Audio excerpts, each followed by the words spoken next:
Jamalah kami. Kami siap untuk membaca, mendengarkan renungan akan firman-Mu.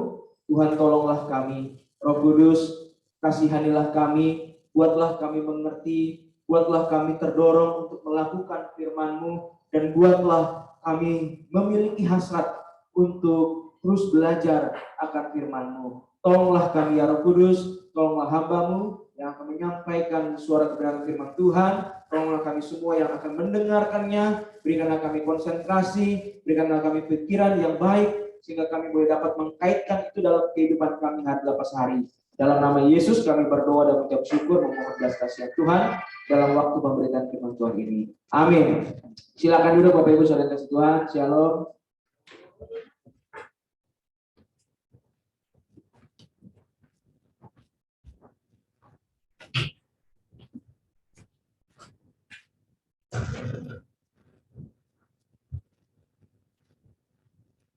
Puji Tuhan, kita boleh bersama-sama di dalam minggu yang terakhir di bulan Maret,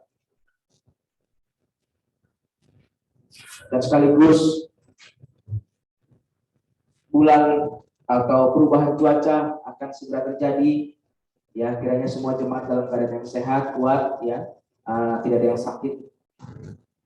Mari kita akan membuka Alkitab kita dalam Yohanes 14. Yohanes 14, saya ingin mengajak Bapak Ibu membaca di dalam ayatnya yang ke-23.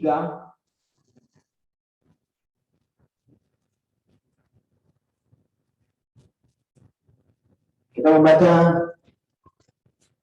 ayat 22, ayat 22 sampai dengan ayatnya yang ke-26. Ya. Yohanes 14 ayatnya yang ke-22 sampai dengan ayatnya yang ke-26.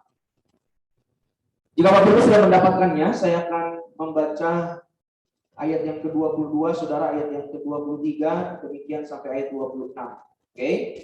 Mari kita membaca teks kita dengan baik. Yudas yang bukan Iskariot berkata kepadanya, Tuhan, apakah sebabnya maka engkau hendak menyatakan dirimu kepada kami dan bukan kepada dunia?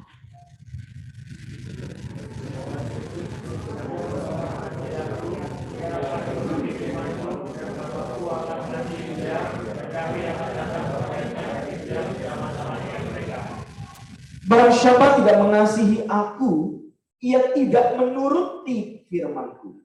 Dan firman yang kamu dengar itu bukanlah daripadaku, melainkan dari Bapa yang mengutus aku.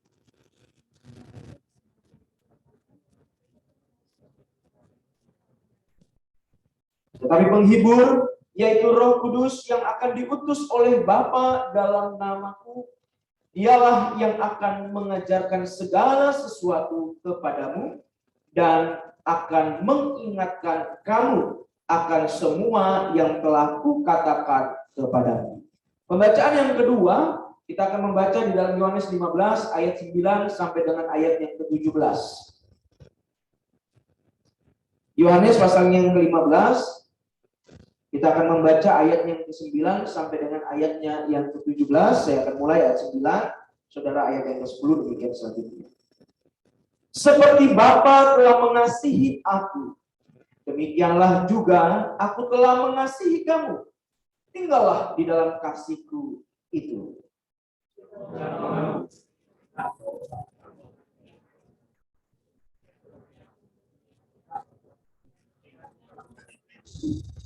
Semuanya itu kukatakan kepadamu, supaya sukacitaku ada di dalammu dan sukacitamu menjadi penuh.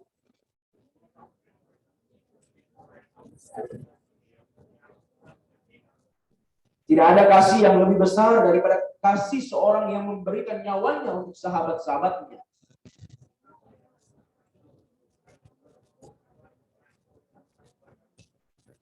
Aku tidak menyebut kamu lagi hamba, sebab hamba tidak tahu apa yang diperbuat oleh tuannya. Tetapi aku menyebut kamu sahabat, karena aku telah memberitahukan kepada kamu segala sesuatu yang telah kudengar dari Bapakku.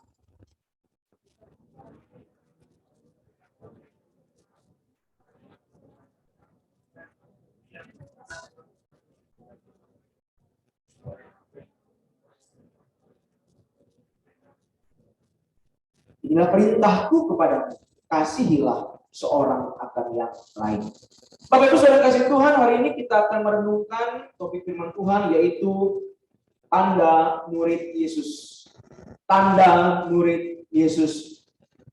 Minggu lalu kita sudah belajar berkaitan dengan murid dalam lingkaran kasih. Saya ingin review sedikit.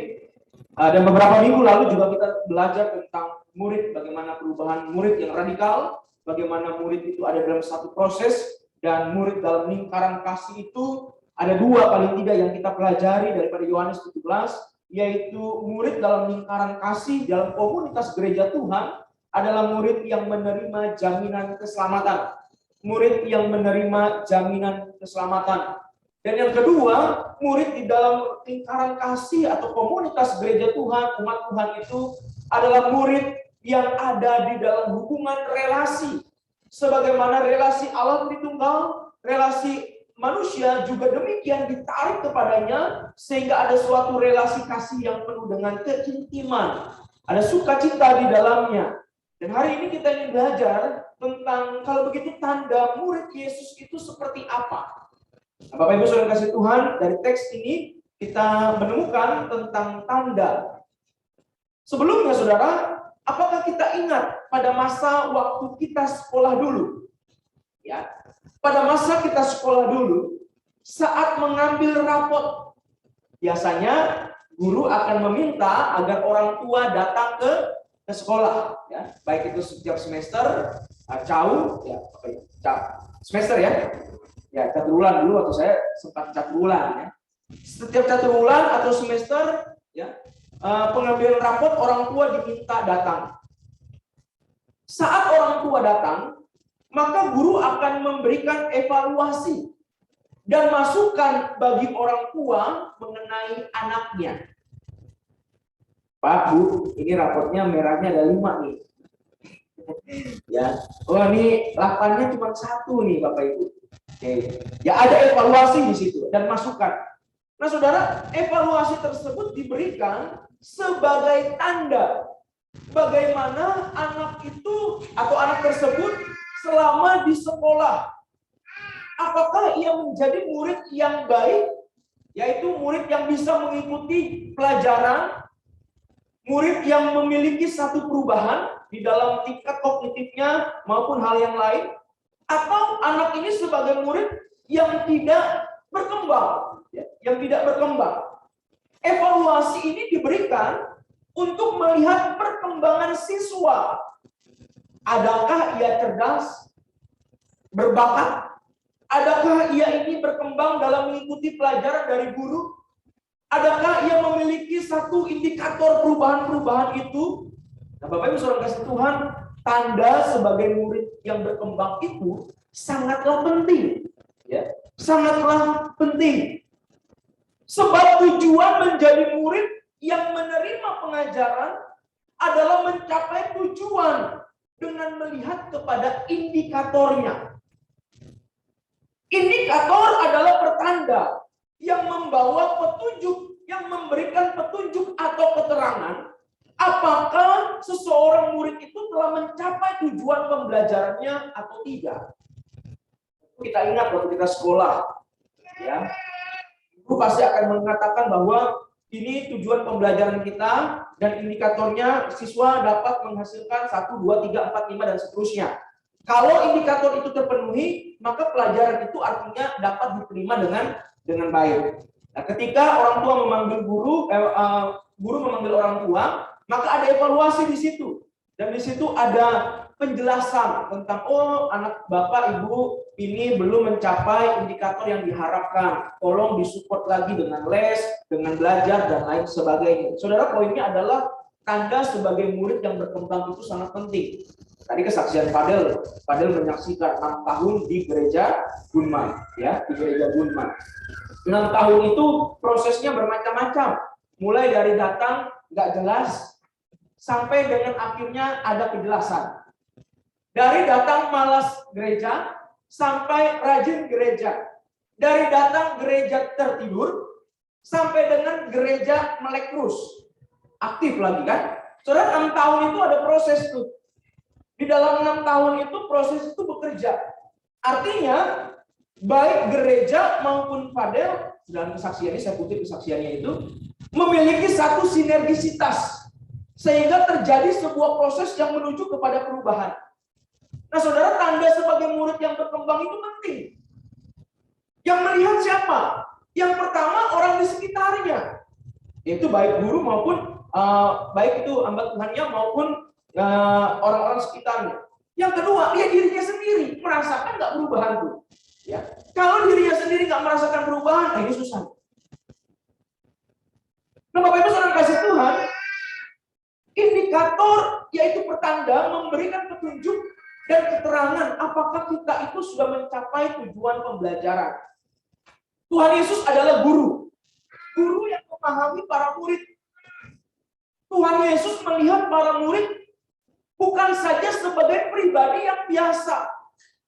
Oke, Tuhan Yesus tidak melihat para murid itu sebagai manusia biasa dalam pengertian ya udah dalam bentuk biologis dia laki-laki, kemudian psikologis, oh orang ini karakternya begini, mentalnya begini, dan sosiologis itu berarti apakah murid-murid ini bisa menjangkau orang lain, kultural, apakah dia ini budayanya baik, berbudayanya baik.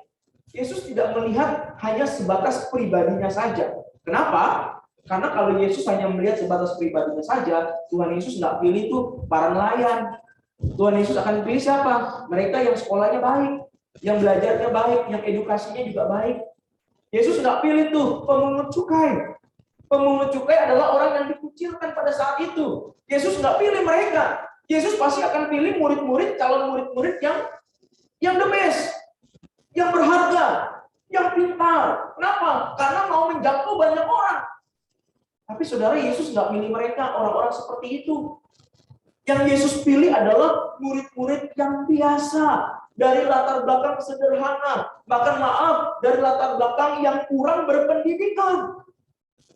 Maka Yesus tidak melihat murid-murid itu dari pribadi yang biasa itu, melainkan Tuhan Yesus melihat para murid itu sebagai pribadi yang berharga, pribadi yang segambar dan serupa Allah yang dipersiapkan untuk pekerjaan yang baik. Soalnya ini menjadi menarik. Oleh karena Tuhan Yesus melihat para muridnya itu sebagai pribadi yang berharga. Para murid yang segambar dan serupa Allah yang dipersiapkan. Kata dipersiapkan berarti ada sebuah proses. Dipersiapkan untuk pekerjaan yang baik. Maka saudara, Paulus berkata dalam Efesus 2 ayat yang ke-10. Nah, kita buka di situ. Efesus 2 ayat yang ke-10. Efesus pasal yang kedua ayat yang ke-10.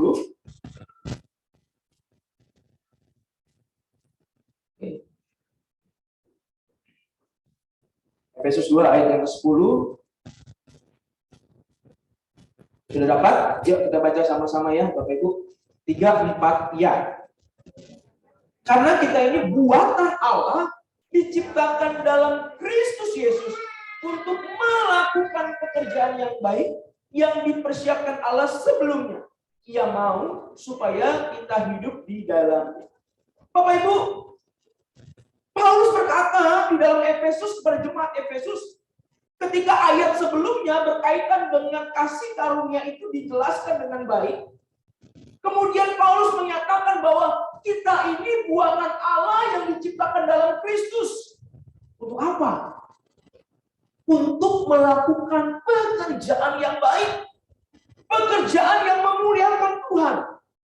Pekerjaan yang telah disiapkan Tuhan sebelumnya.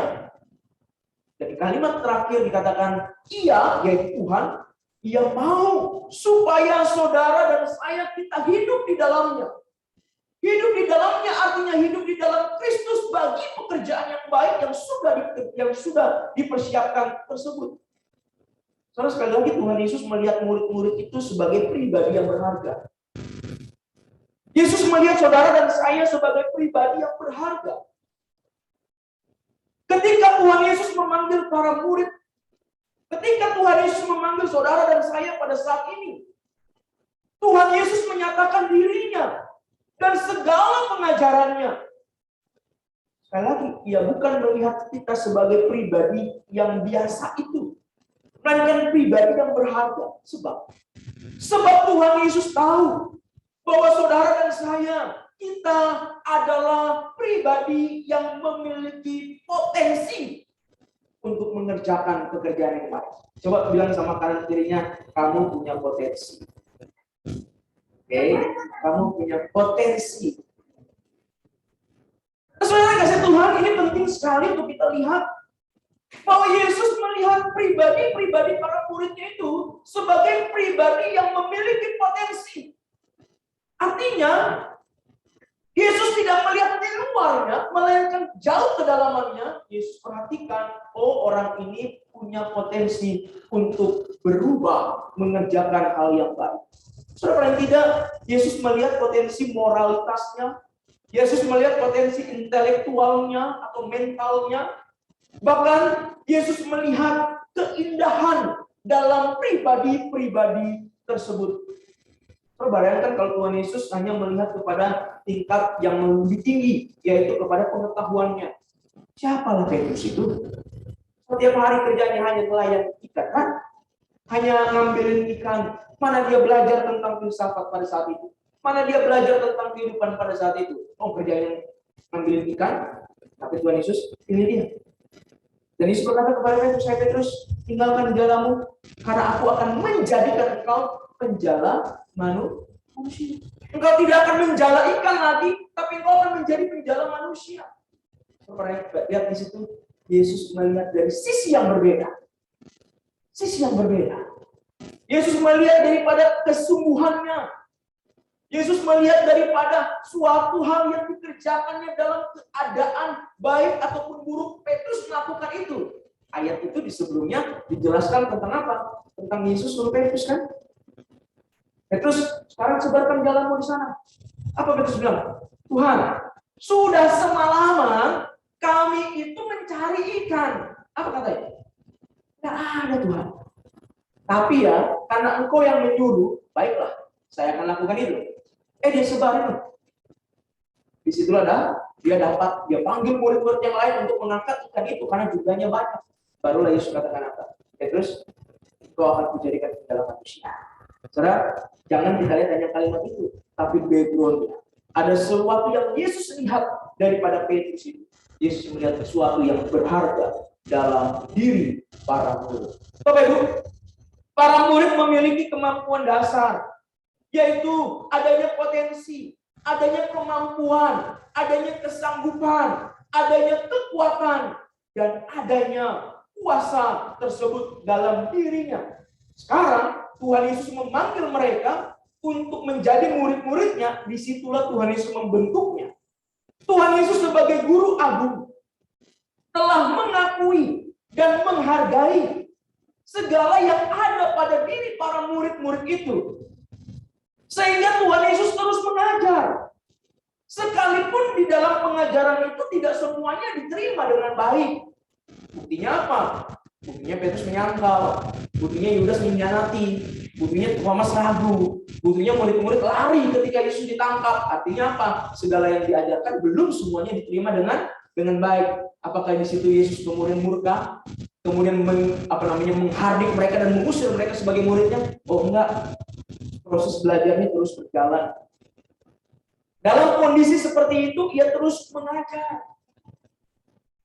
Ketika Yesus mau ditangkap, apa yang dilakukan oleh Petrus? Ingat kisah itu? Apa yang dilakukan oleh Petrus? Para algojo datang, Yudas datang di depan Yesus mau menangkap. Apa yang Petrus lakukan? Dia ambil parang. Apa yang dilakukan Petrus? Dia tebas salah satu pengawal itu, bukan? Telinganya putus. Apakah Yesus bilang sama Petrus, dasar kamu bodoh banget kamu? Apa yang kamu lakukan? Enggak tuh. Yang Yesus lakukan apa? Dia ambil telinganya, dia tempelkan di sini, kemudian dijelaskan kepada Petrus. Petrus, apakah aku tidak bisa menyuruh bala tentara Saul untuk datang? Karena ada proses di situ, sekalipun dalam kesalahan. Nah, inilah bagian dalam sisi yang harus kita ingat dan kita renungkan bahwa Tuhan itu sedang membentuk kita. Tuhan itu sedang mengajar kita. Ia terus mengajar. Namun dalam proses pembelajaran itu, Bapak Ibu, Tuhan Yesus memberikan tanda atau indikator yang menunjukkan apakah kita adalah murid yang baik atau murid yang tidak baik. Apakah kita adalah murid yang menerima pengajarannya dan melakukannya, atau kita murid yang belum menerima dan melakukannya. Sama-sama dalam konteks murid. Bapak Ibu, indikator yang dinyatakan oleh Tuhan Yesus adalah di dalam Yohanes 14 ayat yang ke-23. Mari kita perhatikan di situ. Yohanes 14 ayat yang ke-23 yang tadi kita baca.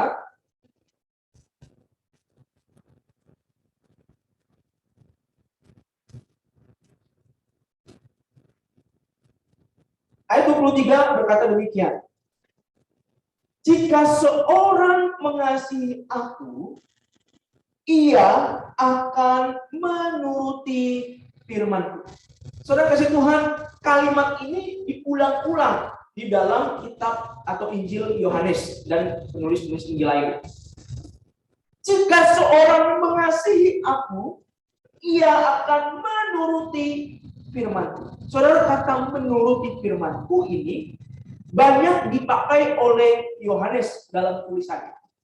Dalam Injil Yohanes sebanyak 22 kali kata ini dipakai di dalam 10 ayat berkaitan dengan tanda atau indikator sebagai seorang murid. Kalau kita memperhatikan sekarang di dalam ayatnya yang pertama tadi nas pembimbing kita, ayat 15 dan ayat 23. Mari kita perhatikan lagi ayat 15 di sana. Ayat 15 dikatakan begini. Jikalau kamu mengasihi aku, kamu akan menuruti segala perintahku. Ayat 23. Jika seorang mengasihi aku, ia akan menuruti firmanku. Saudara, dari konteks ini kita melihat bahwa ada sebuah keterangan, yaitu keterangan mengasihi disejajarkan dengan keterangan menuruti firman. Menuruti firman di sini terjadi karena adanya sebuah keyakinan serta sebuah dorongan karena mengasihi Tuhan. Karena mengasihi sejajar dengan menuruti. Oleh karena apa? Oleh karena ada banyak orang melakukan menuruti perintah Tuhan tanpa dasar kasih. Tidak mungkin juga seorang mengatakan aku mengasihi Tuhan tapi tidak menuruti firman.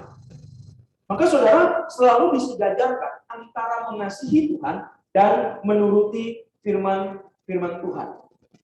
Maka menuruti di sini karena ada sebuah keyakinan, adanya sebuah dorongan mengasihi Tuhan. Saudara, penting untuk kita perhatikan bahwa Tuhan Yesus mengajar, namun ia meminta untuk para muridnya bertindak melakukan ajaran yang disampaikan. Saudara, kita bisa melakukan ajaran itu karena adanya faktor-faktor di dalam diri kita yang berpengaruh atau mempengaruhi proses belajar masing-masing kita. Saudara, yang pertama saudara dan saya kita dapat mencapai indikator itu dalam proses pembelajaran itu. Jikalau yang pertama faktor yang mempengaruhi adalah kemauan internal dalam individu, kemauan pribadi kita. Kita mau nggak belajar? Nah, kemauan di sini juga dibagi lagi menjadi dua, yaitu adanya faktor jasmani kita dan adanya faktor psikis kita, psikologi kita, mentalitas kita. Jasmani berbicara tentang kebutuhan. Tadi Fadel di dalam kesaksiannya, Fadel mengatakan begini, saya nggak bisa lupa. Yang dia nggak bisa lupa apa? Saya nggak bisa lupa kekeluargaannya, persahabatannya, itu jasmani. Tapi kemudian Fadel katakan apa? Disinilah saya dibentuk, disinilah saya diproses. Itu psikologi, mentalitasnya. Ada satu kebutuhan, oleh karena adanya satu ikatan di situ, tapi di sisi yang lain dia ingin berubah oleh karena ada dorongan dari dalam pribadinya. Nah, ini internal, yaitu jasmani dan psikologis. Nah, yang kedua, faktor yang menentukan perubahan seseorang adalah lingkungan pembentuknya. Lingkungan pembentuknya. Yaitu dikatakan apa? Tadi pada ini tidak janjian ya Bapak Ibu, tidak janjian pada itu kesaksian. Ya, dan saya juga tidak tahu apa yang isi kesaksiannya. Tapi menarik untuk diperhatikan kesaksian Fadel itu memberikan sebuah ilustrasi bagi khotbah hari ini. Yang kedua, faktor pembentuk daripada keberhasilan kita mencapai indikator menjadi murid yang baik adalah lingkungan pembentuk. Lingkungan pembentuk menjadi faktor penting untuk saudara dan saya kita mencapai sebuah tujuan yang ditetapkan itu. Tadi Fadel katakan apa? Di dalam gereja ini saya menemukan persahabatan dan kemudian dalam PA, dalam ibadah minggu, dalam ibadah malam, ya, kemudian ada hangout-nya dan lain sebagainya. Nah, saudara, semuanya itu adalah lingkungan. Lingkungan yang membentuk atau mendorong sehingga terjadinya sebuah proses. Dan di dalam lingkungan itu ada kesalahan, ada kegagalan, ada emosi, ada selisih paham, itu bagian dalam prosesnya. Tapi lingkungan itu menjadi faktor penting untuk kita dapat belajar. Lingkungan yang pertama tentu keluarga. Dan Fadel mengatakan bahwa sekalipun keluargaku jauh, tapi disinilah keluargaku. Keluarga adalah faktor penting dalam pembentukan pribadi kita. Yang kedua, lingkungan tempat kita belajar. Dan dalam konteks ini adalah gereja. Dan yang ketiga, masyarakat. Masyarakat tempat di mana kita berada. Jadi Bapak Ibu Saudara kasih Tuhan, ketika kita belajar firman Tuhan di sini, kita menerima firman Tuhan, ajaran itu kita ingat di mana prakteknya? Di dalam masyarakat. Kalau tempat itu tidak menjadi tempat untuk kita belajar mempraktekkan segala yang kita terima, maka apa yang kita pahami itu hanya tinggal begitu saja. Tidak ada sebuah perubahan, tidak ada sebuah dorongan lebih jauh lagi untuk kita dapat menikmati setiap pembelajaran dalam kehidupan kita. Nah, saudara, proses belajar yang Tuhan Yesus lakukan kepada proses pembelajaran yang Tuhan Yesus lakukan kepada murid-muridnya untuk menuruti firman-Nya, paling tidak yang pertama. Yang pertama, Tuhan Yesus sebagai fasilitator yang berdialog dengan para muridnya untuk membentuk pemahaman mereka. Saudara, yang pertama, Tuhan Yesus bertindak sebagai guru yang menjadi fasilitator dengan cara berdialog. Saudara, maka kalau kita perhatikan kitab di dalam Injil secara khusus, maka kita melihat di situ banyak sekali dialog-dialog antara Yesus dengan para murid. Bahkan kepada di dalam pengajaran-pengajaran yang lain, di dalam Yesus mengadakan mujizat dan seterusnya, selalu terjadi dialog di situ. Selalu terjadi dialog. Dialog tersebut membawa kepada satu pengajaran yang diterima di dalam pemahaman daripada orang yang diajar itu, yaitu para murid. Nah, setelah Tuhan Yesus berdialog, maka para murid ini sebagai individu yang membangun cara berpikir tentang firman Allah melalui apa? Melalui pengalaman-pengalaman yang mereka realisasikan di dalam kehidupan mereka hari lepas hari. Jadi Bapak Ibu, yang pertama Yesus sebagai fasilitator untuk mengajarkan dalam dialog. Tapi yang kedua, murid-murid menerima pengajaran itu dan kemudian diterapkan, dibangun dulu cara pikir mereka tentang firman, kemudian diterapkan di dalam konteks pelayanan mereka masing-masing.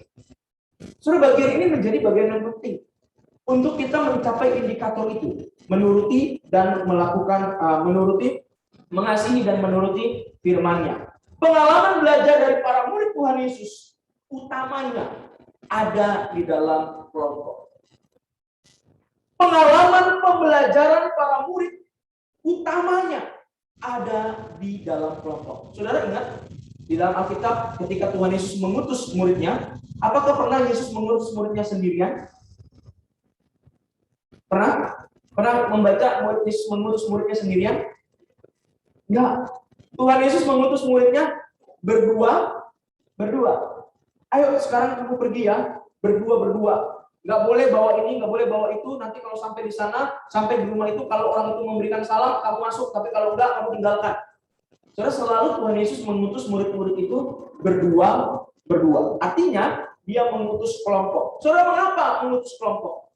Oleh karena di dalam kelompok itu akan terjadi sebuah dialog yang lebih jauh lagi. Dan di dalam kelompok itu akan terjadi proses pembenturan daripada apa yang diajarkan itu. Contoh misalnya, kalau Bapak Ibu datang ke gereja bersama dengan suami, istri, ataupun anak, ya, kemudian menerima pengajaran yang sama, nanti setelah di rumah, kemudian dilanjutkan dengan dialog akan firman Tuhan yang tadi dibahas, ya, biasanya di situ akan terjadi pergesekan. Misalnya contoh nih ya, firman Tuhannya di rumah begini, firman Tuhannya di gereja bilang begini, suami-suami kasihilah istrimu. Ini contoh ya. Terus sampai rumah terjadilah dialog. Tuh Pak, dengar Pak tadi tuh khotbahnya suami kasihi istri loh. Kamu harus mengasihi aku loh. Ya. Terus suaminya bilang begini, ya kan aku sudah mengasihi kamu. Oh belum, kamu tuh belum mengasihi aku. Nah ini terjadi dialog. Nah, di dalam dialog tersebut maka terjadi sebuah cara pikir baru. Oh, ternyata istriku tuh maunya aku mengasihi aku begini ya. Anak-anakku maunya aku mengasihi aku begini ya. Nah, disitulah ada sebuah cara pikir dan keputusan yang baru untuk melakukan apa yang kita belajar. Nah, Bapak Ibu Saudara kasih Tuhan, Yesus mengutus murid-muridnya selalu berkelompok. supaya terjadinya proses belajar di situ untuk mencapai indikator itu. Tuhan Yesus pertama-tama membawa murid-muridnya untuk sungguh mengasihi Dia sebagai guru dan Tuhan. Tuhan Yesus tidak menghendaki kita melakukan firman-Nya karena takut dihukum. Yesus bukanlah Tuhan yang otoriter. Sekali lagi ya, kenapa Tuhan Yesus mengatakan bahwa mengasihi aku, yaitu mengasihi Dia sebagai Tuhan, disejajarkan dengan menuruti firman-Nya? Oleh karena apa? Oleh karena yang Yesus mau adalah kita itu melakukan berdasarkan kasih, bukan berdasarkan takut. Bukan berdasarkan satu peringatan yang ekstrim sekali. Kalau kamu nggak lakukan, maka kamu tidak akan mendapatkan ini. Biasanya didikan kita begitu ya di rumah ya. Kalau kamu nggak belajar, kamu nggak dapat permen. Karena akhirnya belajar, tapi belajar terpaksa karena mau dapetin permen. Kalau kamu tidak tidur, kamu tidak boleh nonton TV. Ya anaknya tidur, tapi di dalam tidurnya itu dia mimpi TV. Saudara, seringkali didikan kita itu didikan berdasarkan otoriter, ya, otorisasi. Yaitu apa? Bagaimana kita melihat sebagai suatu tindakan untuk mendapatkan sesuatu. Saudara, ini bukan bagian daripada apa yang Alkitab ajarkan. Di dalam pengajaran yang Tuhan Yesus lakukan, Yesus selalu memberikan ruang diskusi dan ruang kebebasan. Apa buktinya? Yudas adalah bukti daripada sistem pengajaran yang Yesus lakukan kepada muridnya untuk mencapai indikator itu, bukan dalam otorisasi atau di dalam kekerasan. Harus enggak. Tapi Yesus memberikan ruang kebebasan. Petrus juga contoh murid yang melenceng kan. Ya, memang melenceng. Dia menyangkal Yesus. Tapi Yesus tidak melakukannya atau bertindak di dalam otoritasnya. So, kalau Tuhan Yesus bertindak dalam otoritas, matilah semuanya itu kan. Kamu melanggar, mati kamu. Kan bisa aja juga. Tapi Yesus melakukan itu. Dia memberikan ruang kebebasan, ruang untuk kita belajar. Kenapa aku salah? Kenapa aku harus melakukan itu? Apa dasarku? Saudara, ini yang Tuhan Yesus mau, yaitu melakukan firman-Nya berdasarkan kasih.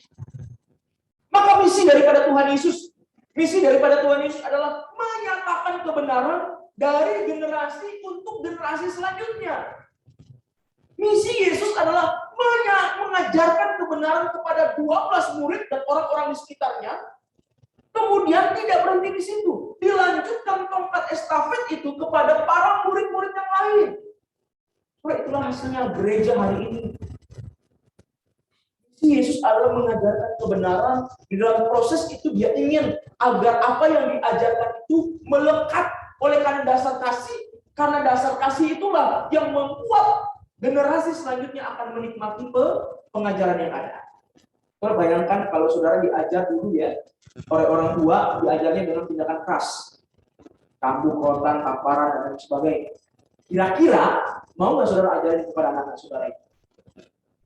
Walaupun pengajarannya baik yang orang tua kita lakukan, kita tidak mau lakukan itu. Kenapa? Sakit hati.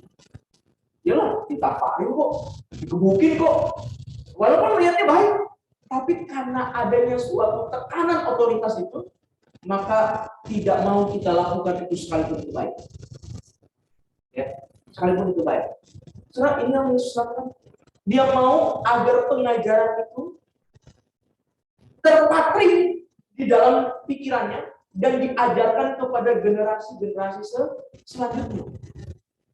Atas dasar kasih inilah. Maka saudara, seorang bernama Ken Garrick, ya, Dr. Ken Garrick, dia mengatakan begini. Misi daripada pendidikan agama Kristen atau misi daripada pendidikan Alkitab adalah menyebarkan kebenaran secara teratur dari satu generasi kepada generasi selanjutnya. Menyebarkan kebenaran secara teratur sistematis dari generasi kepada generasi selanjutnya. Bapak Ibu Saudara kasih Tuhan, kita harus lihat ini sebagai suatu dorongan kepada kita. Baik kita yang sudah berkeluarga, yaitu kepada anak-anak kita, tapi kita yang sedang mempersiapkan diri masuk keluarga.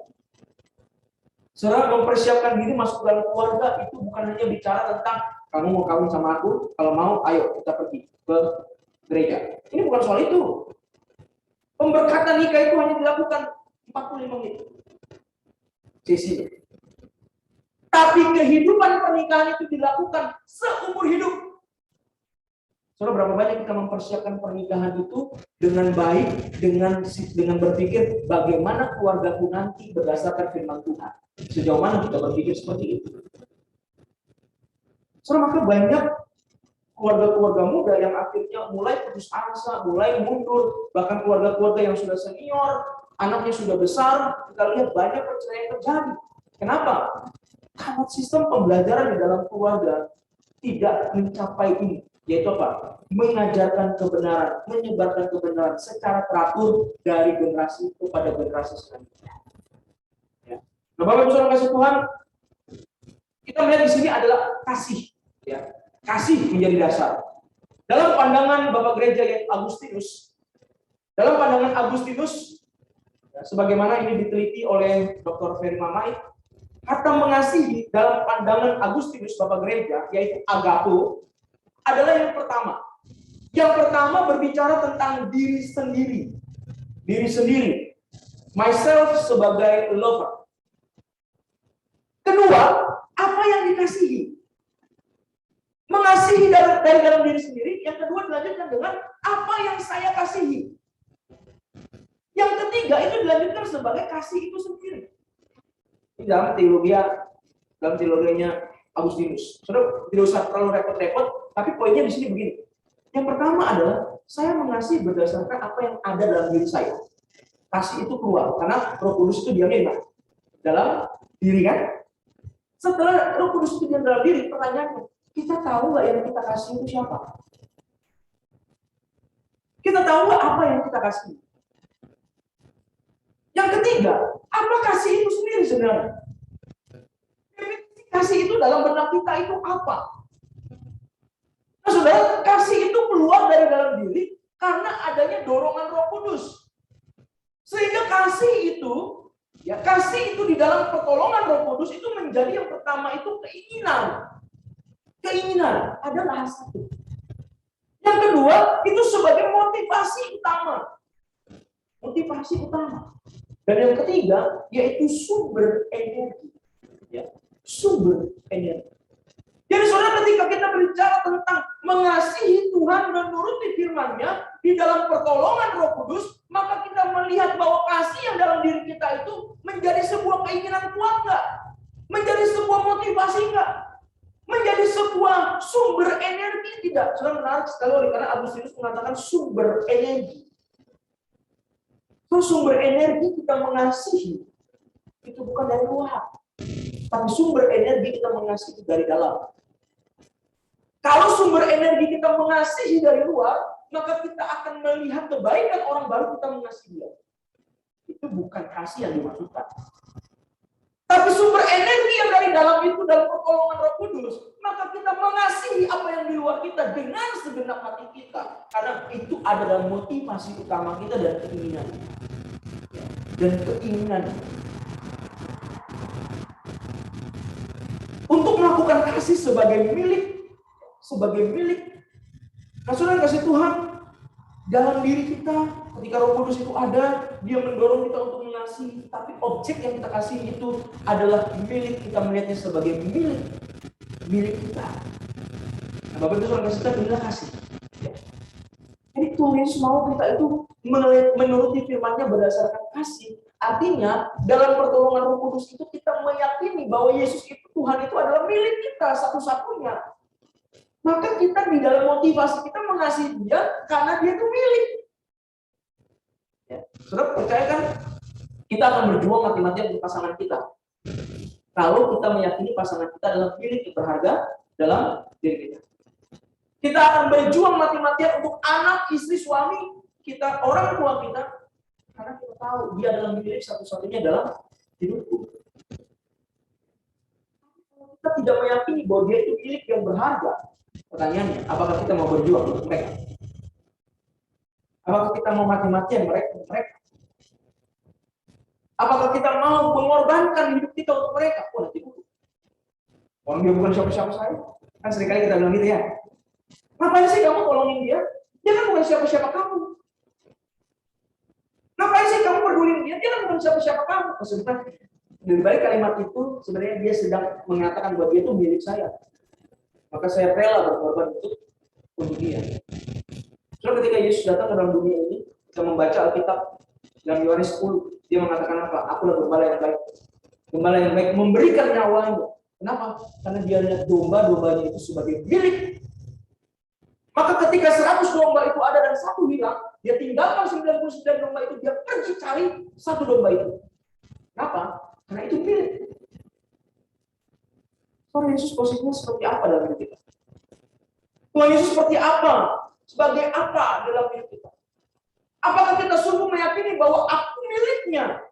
Dia milikku. Kalau itu menjadi bagian dalam diri kita, maka kita akan memiliki motivasi utama, yaitu apa? Aku mengasihinya karena dia adalah milik aku. Dia memiliki aku. Makanya Yohanes 15 tadi katakan apa? Bukan kamu yang milih aku, tapi aku loh yang milih kamu. Aku yang memberikan diriku untuk kamu, dan kamu itu angkat menjadi milikku. Itu bahasa sederhana. Yesus melihat kita itu sebagai miliknya. Dan dia mau kita juga melihatnya sebagai milik. Maka ini ada terjadi sebuah keinginan, sebuah motivasi, sebuah sumber energi untuk kita dapat berdiri dan berjalan berdasarkan kasih tersebut. Nah, Bapak Ibu saudara kasih Tuhan, maka jikalau kasih itu menjadi kata kerja, ya, sekali lagi ya, jikalau kasih itu menjadi kata kerja, maka kecenderungannya akan menjadi sebuah keharusan yang berbuahkan hal negatif.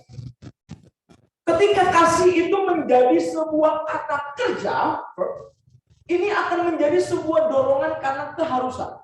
Ketika ada pemikiran ini keharusan, maka bertolak belakang dengan keinginan batin kita. Ingat, Paulus mengatakan apa? Tidak ada seorang pun yang mencari Allah. Tidak ada seorang pun yang mau bertemu dengan Allah. Tidak ada seorang pun yang terbuka dengan Allah. Tidak ada, Roma 3. Semua orang berdosa. Semua orang pernah hilang kemudian Allah. Di mana andil kita untuk dapat mengasihi Tuhan? Tidak ada. Mengapa? Karena berdosa. Maka ketika kasih itu, mengasihi Tuhan itu menjadi kata kerja, keharusan untuk bertindak menuruti, maka ada suatu ada gejolak di dalam batin kita. Karena kita nggak mau mencari Tuhan sejatinya itu. Sejatinya. Maka saudara Agustinus mengatakan bahwa kasih itu bukanlah kata kerja, melainkan kasih itu adalah kata benda, kata genetik, yaitu kepemilikan. Kasih itu adalah kepemilikan. Maka kasih itu menjadi bagian dalam diri kita, seperti Tuhan mengasihi manusia dan manusia mengasihi Tuhan, itu berdasarkan genetik, kepemilikan. Kalau kita tarik ini di dalam relevansinya atau implementasinya, maka kita menarik ini bagaimana kita melihat orang lain. Bagaimana kita melihat suami, istri, anak-anak kita. Bagaimana kita melihat orang-orang yang kita cintai. Apakah cinta kita itu adalah kata kerja? Atau cinta kita itu adalah kata genetik? Atau kata memilih? Kalau cinta kita itu kata kerja, maka kita akan memiliki kehabisan energi. Kenapa? Karena kalau kata kerja harus ada dari pihak sana untuk memberikan satu dorongan energi untuk kita mengasihi mereka. Akan capek, tak lelah. Dan kalau itu terjadi, maka perlahan tapi pasti energi kita akan habis. Kita akan tinggalkan. Maka kalimatnya, maaf, aku tak sanggup bersama.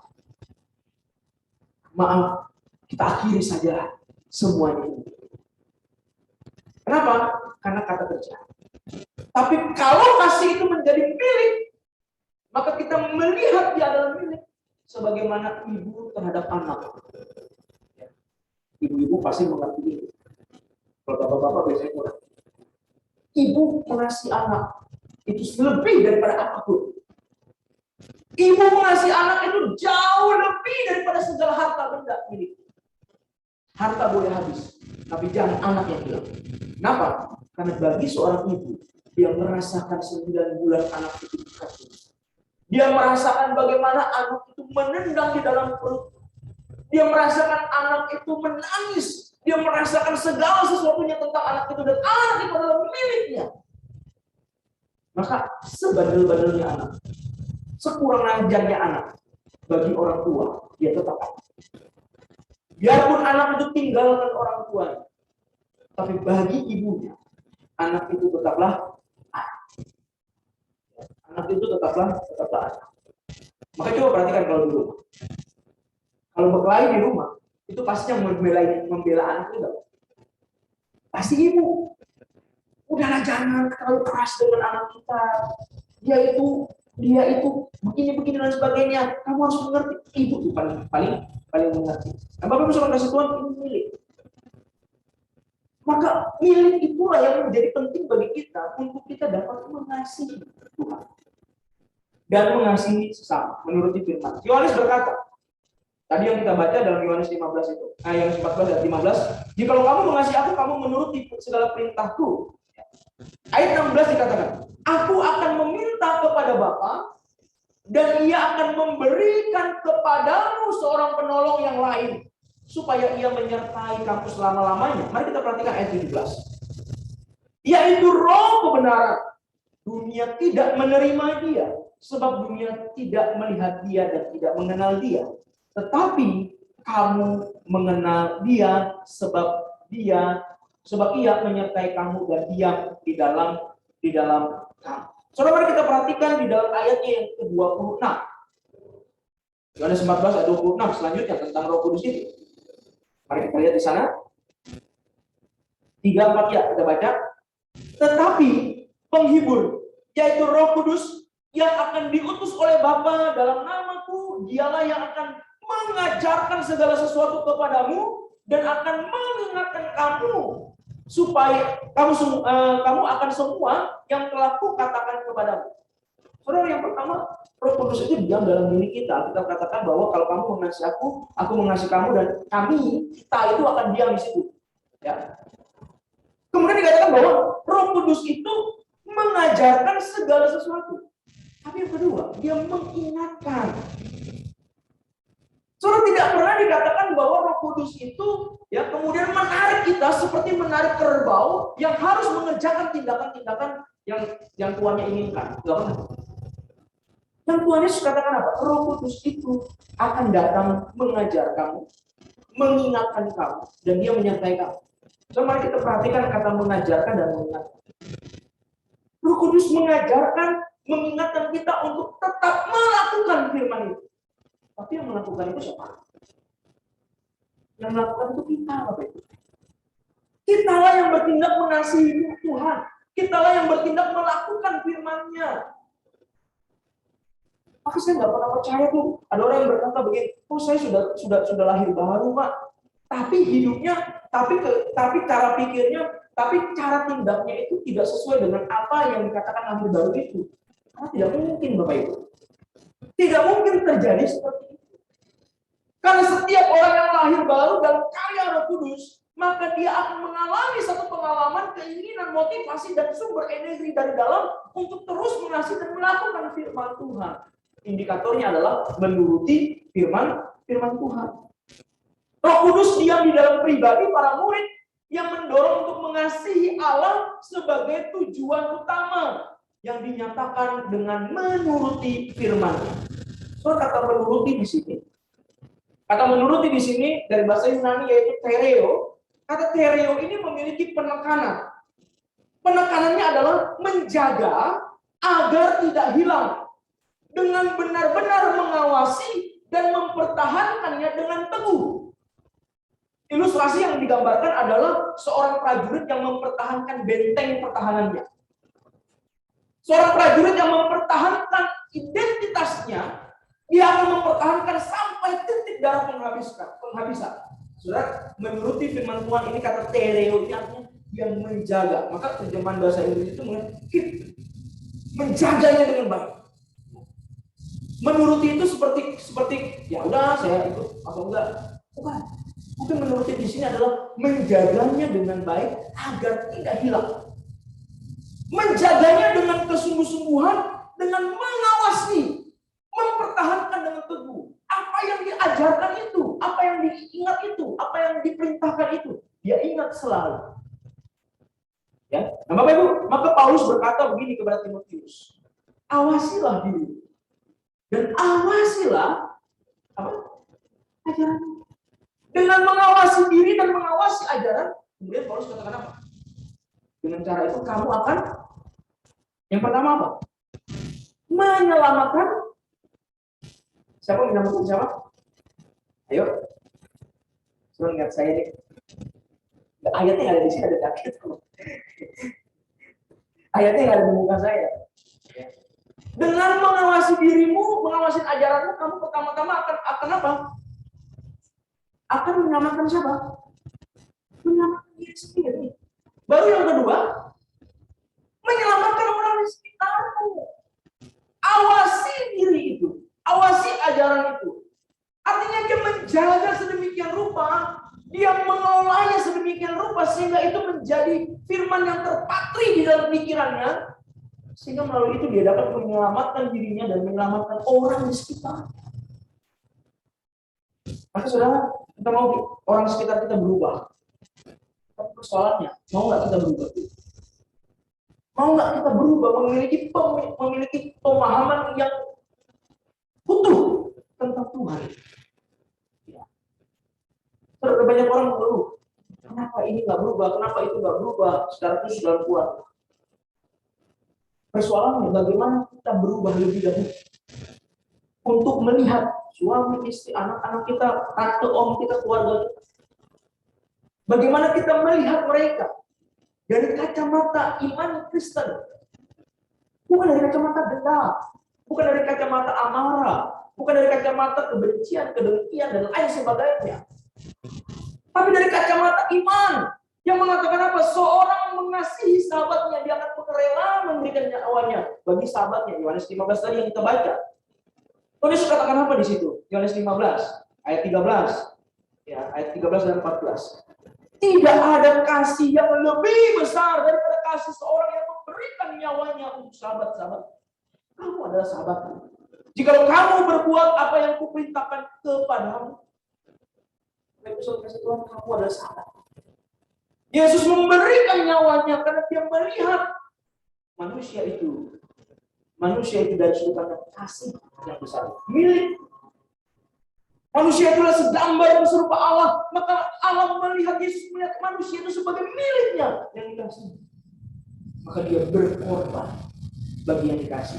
Sekali lagi, mari kita lihat orang-orang yang kita cintai dari sudut pandang milik yang harus dipertahankan. Bapak Ibu,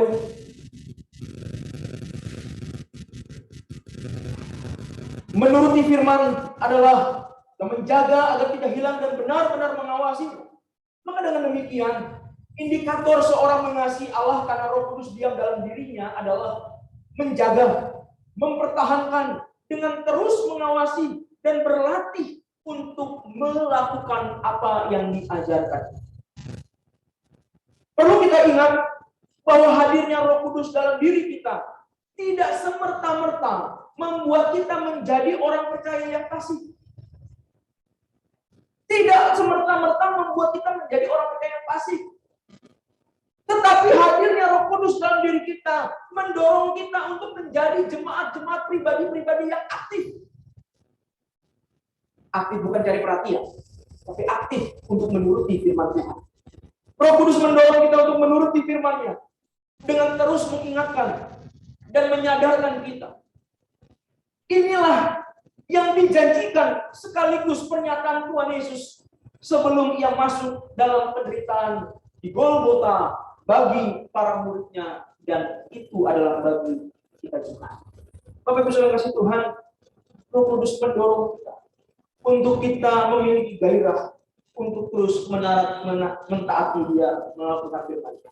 Menuruti firman Tuhan berdasarkan kasih kepada Allah membawa kita memiliki mentalitas disiplin melakukan firman Tuhan. Sekali lagi ya, menuruti firman Tuhan berdasarkan kasih akan membawa kita memiliki mentalitas disiplin melakukan firman Tuhan. Mentalitas berpikir, mentalitas berbicara, cara berpikir dan berperasaan yang fokus kepada tujuan menjadi murid, yaitu menuruti firman-Nya dengan asik. Sedangkan disiplin berbicara tentang ketaatan dan kepatuhan kepada firman. Maka saudara, kalau kita gabungkan kata mentalitas disiplin ini, yang dimaksudkan di sini adalah selalu berpikir dan bertindak melakukan firman Tuhan. Selalu berpikir dan bertindak melakukan firman Tuhan. Tentu berdasarkan apa yang dipikirkan. Mentalitas disiplin memiliki bagian yang penting dalam diri kita. Maka faktor yang harus ada dalam diri kita adalah yang pertama. Dalam mentalitas disiplin ini yang harus ada dalam diri kita adalah yang pertama, sikap ingin dan dapat diajar. Sikap ingin dan dapat diajar. Ingat tadi, Yesus Kristus adalah fasilitator yang mengajarkan dalam dialog. Tapi keputusan untuk berubah, keputusan untuk bertindak berdasarkan apa yang diajarkan, itu ada dalam individu pribadi masing-masing. Maka, kalau kita mau berubah, kalau kita mau menjadi murid yang sungguh mengasihi Tuhan dan melakukan firman-Nya, maka yang pertama, harus ada sikap ingin dan dapat diajar. Kita ingin nggak? Kita mau nggak diajar? Kita dapat nggak diajar? Yang model-model kepala batu, keras kepala angin, itu susah. Kenapa? Karena selalu bertolak belakang. Nah, itu prosesnya lain. Nah, kita dapat diajar jika kita memiliki kerinduan atau hasrat untuk belajar dan menyelaraskan kehidupan kita dengan sang guru agung itu. Ini cara belajarnya bagaimana? Cara belajarnya itu menghafal kitab. Ya. Memang teknik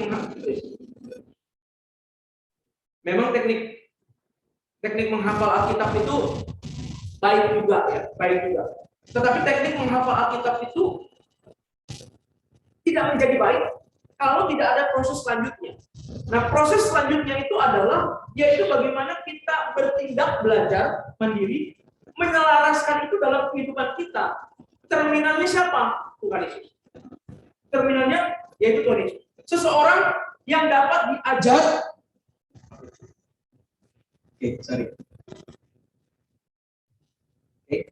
Seorang yang dapat diajar tidak sok tahu, tapi ingin terus tahu dengan memberi diri belajar, baik itu daripada seniornya atau maupun juniornya. Artinya apa?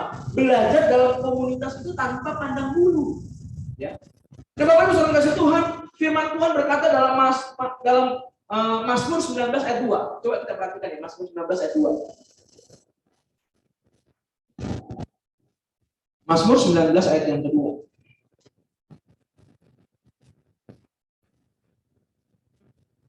Oke. Mari kita baca di situ. Kita baca sama-sama ya, 3-4-nya. Langit menceritakan kemuliaan Allah, cakrawala memberitakan pekerjaan tangannya. Saudara perhatikan di situ, ini bicara tentang alam. Oke, langit dan cakrawala menceritakan dan mengajarkan. Mari kita pikirkan, bagaimana caranya langit dan cakrawala itu mengajar saudara? Bagaimana caranya langit dan cakrawala itu dapat mengajarkan Bapak Ibu kita semua tentang Allah? Bagaimana caranya? Sebagian besar kita akan berkata, ya udah langit ya langit. Cakrawala ya cakrawala. Ya saya melihatnya itu ciptaan Tuhan. Saya seorang teolog berkata begini, bahkan bunga di bakung itu dia mengajarkan saya tentang keindahannya Tuhan, tentang kedaulatannya Tuhan dan lain sebagainya tentang Tuhan. Bunga di bakung. Soal Alkitab mengatakan langit dan cakrawala mengajarkan, menceritakan tentang Allah, kemudian Allah memberitakan tentang pekerjaannya. Bagaimana cara? Nah, Bapak Ibu saudara kasih Tuhan, disinilah kita melihat bahwa alam dapat mengajarkan kita tentang Allah jika kita terbuka untuk belajar sesuatu daripada alam semesta tersebut, ya. Dari alam semesta tersebut. Kita terbuka belajar dari hal yang kecil, hal yang sederhana yang ada di lingkungan kita. Tetapi ketika kita belajar semuanya itu, kita tarik itu kepada Allah. Kita melihat yang kita lihat itu, kita tarik kepada Allah. Misalnya, kalau kita mengajarkan anak-anak kita, ini anak-anak yang punya anak kecil, dari kecil sudah dididik. Bagaimana kita mengajarkan anak kita tentang bunga? Apakah kita bilang gini, dek, bunganya indah banget loh, dek. Wangi loh, dek. Coba aja cium kaki itu. Saudara, mengajarkan anak tentang Tuhan dari alam. Nah, lihat bunga ini. Siapa yang menciptakan bunga ini? Bunga ini ada karena Tuhan mengasihi kita, memberikan bunga dan lain sebagainya. Itu contoh. Nah, Bapak Ibu saudara kasih Tuhan, bagaimana kita melihat semuanya itu dari kacamata pengajaran Tuhan. Disitulah kita bermain untuk, dalam akal pikiran kita bermain untuk kita belajar dari segala sesuatu itu. Namun, jika tidak ada sikap ingin dan dapat diajar, maka pengajaran jenis apapun itu tidak akan masuk dalam pikiran kita. Kalau tidak ada sikap ingin dan dapat diajar, maka mau diomelin sebagaimanapun, itu tidak akan masuk dalam pikiran kita. Coba perhatikan ya. Kalau Bapak Ibu di rumah berkelahi atau marahin anak Bapak Ibu, ya, kita dimarahin sama orang tua kita yang muda. Coba diperhatikan ya, diingat-ingat. Kalau orang tua kita marahin kita dengan segala kalimat yang keras-keras itu, pertanyaan saya, kita berubahnya bagaimana cara kita berubah? Apakah kita langsung berubah langsung dalam kesadaran, atau kita berubah karena takut diomelin? Ketika kita berubah karena takut diomelin lagi, pertanyaan saya selanjutnya, apakah itu bersifat tetap atau bersifat sementara? Sementara. Coba nggak ada papa-mama, nggak ada orang tua di rumah, itu bebas merdeka itu. Tapi ketika kita berubah karena kesadaran kita, karena kita terbuka, oh ternyata orang tuaku mengajarkan ini tujuannya untuk ini, maka kita akan melakukan itu dan itu bertahan dalam diri kita. Nah itulah yang selalu kita ingatkan sampai sekarang. Orang tuaku mengajarkan ini yang baik dan seterusnya. Bapak Ibu, sikap ingin diubahkan, sikap ingin diajar dan dapat diajar ini penting. Seperti Yudas Iskariot, dia belajar namun tidak berubah karena dia sendiri menutup diri diubahkan melalui pembelajaran. Ini menjadi persoalan tuh. Yudas dia belajar, dia bersama-sama murid-murid Tuhan Yesus, bahkan dikatakan Alkitab dia juga mengusir setan demi nama Tuhan. Tapi semua yang dia terima itu tidak dibuka, dia tidak membuka diri terhadap semua yang diterima. Sehingga apa? Sehingga ketika godaan itu datang, maka dia terpikat dengan godaan itu dan akhirnya dia pergi menjual Yesus. Nah, yang pertama tadi ada sikap ingin dan dapat belajar, dan yang kedua sikap dapat belajar mandiri. Sikap dapat belajar mandiri. Saudara, belajar mandiri adalah bagian terpenting dalam proses pembelajaran kita. Kita harus membuat rancangan pertumbuhan rohani. Kita harus membuat rancangan pertumbuhan rohani, tujuan kerohanian kita. Saudara dan saya, kita harus dapat menjawab pertanyaan ini terus. Untuk apa saya datang ke gereja? Untuk apa saya beribadah? Untuk apa saya persekutuan? Kalau saudara tidak bisa menjawab pertanyaan itu dengan baik, maka semua yang saudara lakukan di gereja, di persekutuan dan lain sebagainya, ujungnya hanya menikmati kepuasan. Kepuasan apa? Persekutuannya, orang-orangnya, makanannya, biasanya situ. Kalau di Indonesia tuh perhatiin deh, di rumah sih nggak ada ya. Kalau di Indonesia tuh ya, dulu waktu saya di Indonesia kan persekutuan kami banyak sekali ya, ada puluhan gitu ya. Jadi kalau persekutuan itu kita udah tahu nih. Ini kalau ini di rumah Bapak A, keluarga A, makanannya oke, itu yang datang puluhan. Tapi kalau di rumah keluarga B, walaupun tetangga A, kalau tidak ada konsumsinya, itu yang datang dikit. Pernah nggak ngalamin gitu ya? Nggak ada lah ya di sini ya. Itu hanya di sana lah. Nah, Bapak bisa ngasih Tuhan, apa maksudnya di sini? Saudara, ketika kita mau belajar mandiri, ini faktornya apa? Apakah kita melihat kegiatan-kegiatan kita itu bagi kepentingan rohani kita atau bagi kepuasan kita? Ya, ini menjadi persoalan kita tuh. Nah, Bapak Ibu dulu, sekarang puji Tuhan ada online. Dulu setiap saya melayani Tuhan atau setiap hari Minggu saya khotbah pagi, biasanya pagi, pasti siang itu atau sore, pasti saya cari gereja untuk saya beribadah. Sekarang juga saya coba dengan online, walaupun rasanya beda. Pasti saya harus mencari gereja untuk saya beribadah. Kenapa? Karena bagi saya pribadi, ketika saya mengajar, melayani Tuhan, tapi saya tidak diajar, maka semuanya sia-sia. Tujuan terpenting adalah bagi rohani saya, bagi individu saya dong. Oke? Nah ini menjadi bagian yang penting. Mengapa saya gereja? Mengapa saya bersekutu? Apakah ini untuk rancangan pertumbuhan kita? Atau hanya berdasarkan kepentingan tertentu? Rancangan pertumbuhan rohani menolong kita bergerak ke arah menuruti firman Tuhan. Kita dapat belajar mandiri. Karena kita tahu tujuan kita apa. Nah saudara, kasih Tuhan, kita dapat belajar mandiri. Artinya individu itu di dalam keluarga, di dalam hubungan pertemanan, orang-orang sekitar. Maka saudara, dalam belajar mandiri ini yang pertama, kita perlu memiliki tujuan sebagai murid. Memiliki tujuan sebagai murid apa? Kita itu sebagai orang Kristen apa? Yang kedua, kita harus memiliki strategi untuk pertumbuhan rohani kita. Saudara, saya sebagai hamba Tuhan tidak bisa mengubahkan Bapak Ibu. Orang tua kita pun tidak bisa mengubahkan kita. Orang terhebat pun tidak bisa mengubahkan kita. Yang bisa mengubahkan kita itu adalah tujuan hidup kita dan strategi kita untuk berubah. Itulah yang dapat mengubahkan kita. Nah saudara, mari kita melihat bahwa kita harus punya hal ini. Dan di dalam komunitas gereja itulah kita bersama-sama ada di dalam proses. Dan yang terakhir, yang ketiga. Yang ketiga, kita harus peka terhadap suara Roh Kudus. Ingat, dari firman Tuhan katakan apa? Roh Kudus itu diberikan kepada kita, dan dia menyertai kita, dia mengingatkan kita, dan dia mengajarkan kita. Maka kita harus peka dengan suara Roh Kudus. Roh Kudus menyampaikan firman itu dengan lembut, dan sering kali terabaikan.